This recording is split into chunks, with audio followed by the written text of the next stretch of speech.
प्रभु तेरी वाणी जीवन की रोटी, नैनों की ज्योति अंधेरा मिटाती।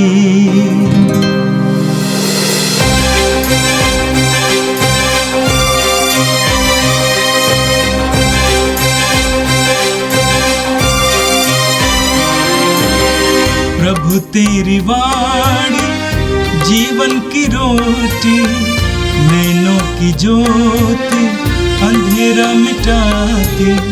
प्रभु तेरी वाणी जीवन की रोटी, नैनों की ज्योति अंधेरा मिटाती। वाणी वाणी वाणी वाणी वाणी पवित्र है, शाश्वत है, जीवन का मन्ना है। 14 अप्रैल बुधवार। पहला पाठ प्रेरित चरित अध्याय 5 वाक्य 17 से 26 तक। प्रधान याजक और उसके सब संगी साथी अर्थात सदूकी संप्रदाय के सदस्य ईर्ष्या से जलने लगे। उन्होंने प्रेरितों को गिरफ्तार कर सरकारी बंदीगृह में डाल दिया। परंतु ईश्वर के दूत ने रात को बंदीगृह के द्वार खोल दिए और प्रेरितों को बाहर ले जाकर यह कहा, जाइए और निडर होकर मंदिर में जनता को इस नवजीवन की पूरी शिक्षा सुनाइए। उन्होंने यह बात मान ली और भोर होते ही वे मंदिर जाकर शिक्षा देने लगे। जब प्रधान याजक और उसके संगी साथी आए तो उन्होंने महासभा अर्थात इस्राएली नेताओं की सर्वोच्च परिषद बुलाई और प्रेरितों को ले आने के लिए प्यादों को बंदीगृह भेजा।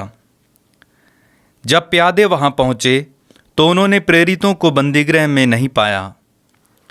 उन्होंने लौटकर यह समाचार दिया, हमने देखा कि बंदीगृह बड़ी सावधानी से बंद किया हुआ है और पहरेदार फाटकों पर तैनात हैं, किंतु खोलने पर हमें भीतर कोई भी नहीं मिला। यह सुनकर मंदिर आरक्षी के नायक और महायाजक यह समझ नहीं पा रहे थे कि प्रेरितों का क्या हुआ है। इतने में किसी ने आकर उन्हें यह समाचार दिया, देखिए, आप लोगों ने जिन व्यक्तियों को बंदीगृह में डाल दिया था वे मंदिर में जनता को शिक्षा दे रहे हैं। इस पर मंदिर का नायक अपने प्यादों के साथ जाकर प्रेरितों को ले आया। वे प्रेरितों को बलपूर्वक नहीं ले आए, क्योंकि वे लोगों से डरते थे कि कहीं हम पर पथराव ना करें। यह प्रभु की वाणी है। संत यूहन्ना के अनुसार पवित्र सुसमाचार अध्याय 3 वाक्य 16 से 21 तक। ईश्वर ने संसार को इतना प्यार किया कि उसने उसके लिए अपने एकलौते पुत्र को अर्पित कर दिया, जिससे जो कोई उसमें विश्वास करे उसका सर्वनाश न हो, बल्कि वो अनंत जीवन प्राप्त करे। ईश्वर ने अपने पुत्र को संसार में इसलिए नहीं भेजा है कि वो संसार को दोषी ठहराए। उसने उसे इसलिए भेजा है कि संसार उसके द्वारा मुक्ति प्राप्त करे। जो पुत्र में विश्वास करता है वह दोषी नहीं ठहराया जाता है। जो विश्वास नहीं करता वह दोषी ठहराया जा चुका है, क्योंकि वह ईश्वर के एकलौते पुत्र के नाम में विश्वास नहीं करता। दंडाज्ञा का कारण यह है कि ज्योति संसार में आई है और मनुष्यों ने ज्योति की अपेक्षा अंधकार को अधिक पसंद किया, क्योंकि उनके कर्म बुरे थे। जो बुराई करता है वह ज्योति से बैर रखता है और ज्योति के पास इसलिए नहीं आता कि कहीं उसके कर्म प्रकट न हो जाए, किंतु जो सत्य पर चलता है वह ज्योति के पास आता है, जिससे यह प्रकट हो कि उसके कर्म ईश्वर की प्रेरणा से हुए हैं। यह प्रभु का दिव्य सुसमाचार है। ख्रिस्त प्रभु की जय। मेरे प्रिय भाई और बहनों, आज के सुंदर दिन के लिए हम प्रभु को धन्यवाद देंगे। हर क्षण हम विश्वासियों के लिए अनुग्रहों का क्षण है, क्योंकि हर क्षण जीवित प्रभु हमारे साथ रहते हैं और प्रभु के सानिध्य में जीना ही हमारे जीवन की सफलता है। इन दिनों हम प्रेरितों के कार्यकलाप से पाठ सुनते हैं कि किस तरह प्रभु यीशु के शिष्य सताए जा रहे हैं, उनका विरोध किया जा रहा है। प्रभु यीशु ने स्वयं मत्ती के सुसमाचार की अध्याय 5 उसके वाक्य 11 और 12 में कहा है, धन्य हो तुम जब लोग मेरे कारण तुम्हारा अपमान करते हैं, तुम पर अत्याचार करते और तरह तरह के झूठे दोष लगाते हैं। खुश हो और आनंद मनाओ, स्वर्ग में तुम्हें महान पुरस्कार प्राप्त होगा। इन दिनों के पाठों को देखकर हमें पता चलता है कि प्रभु यीशु के शिष्यों ने इस वचन का पालन किया। वे दुख संकट के समय, विरोध के समय आनंदित हैं, खुश हैं। इसी तरह यूहन्ना के सुसमाचार के अध्याय 15 वाक्य 18 और 19 में प्रभु कहते हैं, यदि संसार तुमसे बैर करे तो ये जान लो कि संसार ने पहले मुझसे बैर किया है। यदि तुम संसार के होते तो संसार तुम्हें अपना समझकर प्यार करता। मैंने तुम्हें संसार से अलग किया है, इसलिए संसार तुमसे बैर करता है। प्रभु यीशु के शिष्यों ने प्रारंभ से ही यह अनुभव करना शुरू किया था कि संसार उनका विरोध कर रहा था, उनके ऊपर अत्याचार करने का प्रयास कर रहा था। इन दिनों आपने सुना है पहले पाठ में कि किस तरह शिष्य बुलाए जाते हैं और उनको धमकाया जाता है, उन्हें बताया जाता है कि यीशु नाज़री का प्रचार नहीं करना। लेकिन प्रभु यीशु के शिष्य यीशु का प्रचार करते रहे, यीशु का प्रचार करते रहे। प्रभु यीशु ने मत्ती के सुसमाचार के अध्याय 28 उसके वाक्य 20 में अपने शिष्यों से अंतिम बात कही। क्या बात थी? याद रखो, संसार के अंत तक मैं सदा तुम्हारे साथ हूँ। याद रखो, संसार के अंत तक मैं सदा तुम्हारे साथ हूँ। प्रभु यीशु के शिष्यों ने अपने प्रति पल के जीवन में ये महसूस किया, ये अनुभव किया। आज के पहले पाठ में आपने सुना कि कैसे शिष्यों को, प्रेरितों को बंदीगृह में डाला गया था। प्रेरितों को बंदीगृह में डाला गया था, लेकिन प्रभु ने आकर दरवाजा खोलकर प्रेरितों को बंदीगृह से बाहर लाया। ऐसा लगता है जैसा कि यीशु उनके साथ काम कर रहे हैं, उनके संग संग काम कर रहे हैं, उनको सहारा दे रहे हैं। पूरे प्रेरितों के कार्यकलाप में हम इसी तरह पढ़ेंगे कि कैसे प्रभु हर तरह के अनुभवों के बीच उनके साथ हैं। विरोध हो रहा है, अत्याचार हो रहा है, लेकिन प्रभु उनके साथ हैं, बराबर उनको साथ देते हैं। और अंत में आपने सुना कि कैसे यहूदी धर्मगुरु जनता से डरते थे, क्योंकि जनता के अंदर प्रेरितों के प्रति प्यार और सम्मान बढ़ने लगा। जनता ने प्रभु के चमत्कारों और चिन्हों को देखा। शिष्यों के अंदर सामर्थ्य था, बल था, हिम्मत थी। आप पढ़ेंगे लूकस के सुसमाचार के अध्याय 21 उसके वाक्य 12 में बताया गया है कि तुम्हें सभागृहों तथा बंदीगृहों के हवाले कर दिया जाएगा, राजाओं तथा शासकों के सामने खींच ले जाया जाएगा। आगे प्रभु कहते हैं, मैं तुम्हें ऐसी वाणी और बुद्धि प्रदान करूंगा जिसका सामना अथवा खंडन तुम्हारा कोई विरोधी नहीं कर पाएगा। प्रभु यीशु के शिष्यों के साथ ये घटित हुआ। एक तरफ विरोध हो रहा है, दूसरी तरफ अपना साक्ष्य मजबूती के साथ, दृढ़ता के साथ वे लोगों के सामने रखते हैं। एक तरफ विरोध हो रहा है, एक तरफ धमकी दी जा रही है, दूसरी तरफ वे आनंदित हैं।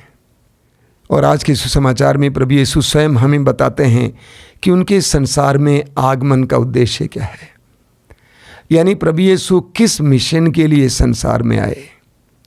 यूहन्ना का सुसमाचार अध्याय 3 वाक्य 16 बहुत ही सशक्त वचन है। इसको मिनी बाइबल कहा जाता है, बाइबल का निचोड़ कहा जाता है। मेरा विश्वास है कि आपको ये खंडस्थ याद है। ईश्वर ने संसार से इतना प्यार किया कि उसने उसके लिए अपने एकलौते पुत्र को अर्पित कर दिया, जिससे जो भी उसमें विश्वास करे उसका सर्वनाश न हो, बल्कि उसे अनंत जीवन मिले। वचन कहता है ईश्वर ने संसार से इतना प्यार किया। क्या मतलब है इसका? मनुष्य ने पाप किया, लेकिन ईश्वर का प्रेम घटा नहीं। मनुष्य ने ईश्वर का तिरस्कार किया, प्रभु का तिरस्कार किया, लेकिन ईश्वर का प्रेम मनुष्य के प्रति घटा नहीं और बढ़ा। इतना प्यार किया कि उसने उसके लिए अपने एकलौते पुत्र को अर्पित किया।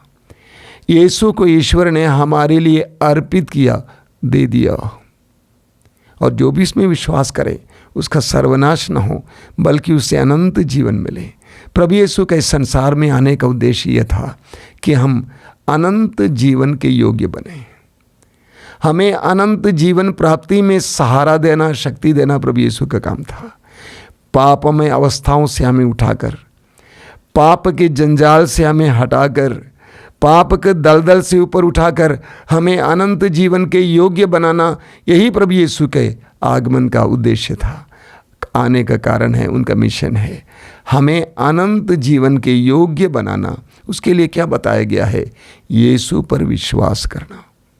दूसरी बात जो प्रभु यीशु कहते हैं वो यह है कि प्रभु यीशु इस संसार में पापियों का दमन करने नहीं आए, नष्ट करने नहीं आए, दोष लगाने नहीं आए, बल्कि बचाने के लिए आए हैं। प्रभु ने कहा है, ईश्वर ने अपने पुत्र को इस संसार में इसलिए नहीं भेजा कि वो संसार को दोषी ठहराए, बल्कि संसार उसके द्वारा मुक्ति प्राप्त करे। प्रभु यीशु के संपूर्ण जीवन में, विशेष करके उन 3 सालों में हमने देखा है कि प्रभु यीशु किसी भी पापी को अनसुनी नहीं किया है, किसी भी पापी का तिरस्कार नहीं किया है, बल्कि प्रभु यीशु पापियों की खोज में थे। लूका अध्याय 19:10 प्रभु कहते हैं, जो खो गया था मानव पुत्र उसी को ढूंढने और बचाने आया है। प्रभु यीशु पापियों को ढूंढने और बचाने आए। संत पौलुस कहते हैं तीमोथी का पहला पत्र अध्याय 1:15 में, ये एक सच्चाई है, विश्वसनीय ये बात है कि यीशु इस संसार में पापियों को बचाने के लिए आए हैं। ये हमारे लिए सुखद बात है, सुसमाचार है। यीशु मनुष्य को बचाने के लिए आया, अनंत जीवन के लायक बनाने के लिए आए हैं। अंत में प्रभु यीशु ने आज के सुसमाचार में एक बात हमारे सामने रखी। वो बात क्या है? प्रभु कहते हैं, ज्योति संसार में आई, लेकिन लोगों ने ज्योति की अपेक्षा अंधकार को पसंद किया, क्योंकि उनके कर्म बुरे थे। संसार ने यीशु का तिरस्कार किया, संसार ने यीशु का तिरस्कार किया, संसार ने उस ज्योति का तिरस्कार किया, क्योंकि संसार के मार्ग पापमय थे। आज भी ये हो रहा है। प्रभु यीशु हमारे लिए एक वरदान स्वरूप दिया गया है।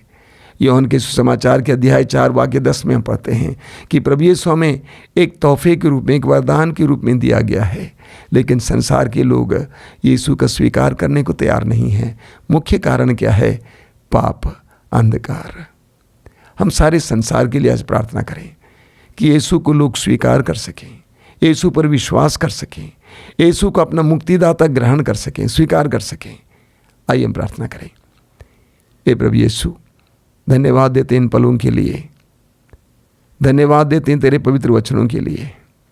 तूने स्पष्ट शब्दों में हमें समझाया है कि तू हमें बचाने आया है, हमें अनंत जीवन दिलाने के लिए आया है, पाप और अंधकार से बचाने के लिए आया है। ये प्रभु यीशु, आज हम संसार भर के सभी लोगों के लिए प्रार्थना करते हैं, इस सुसमाचार को वे सुन सकें, इस पर वे विश्वास कर सकें, इसको ग्रहण कर सकें और ज्योति की संतान बन सकें। हे प्रभु यीशु, इन वचनों को सुनने वाले मेरे भाई बहनों पर दया कर। आज का संपूर्ण दिन उनके लिए अनुग्रह का दिन हो, आशीष का दिन हो। वे जहाँ कहीं भी जाएं, जो कुछ करें, आशीष मिले, तेरा सानिध्य मिले। हमारी इस प्रार्थना को ग्रहण कर। आमीन। प्रभु तेरी वाणी जीवन की रोटी, नैनों की ज्योति अंधेरा मिटाती। हाय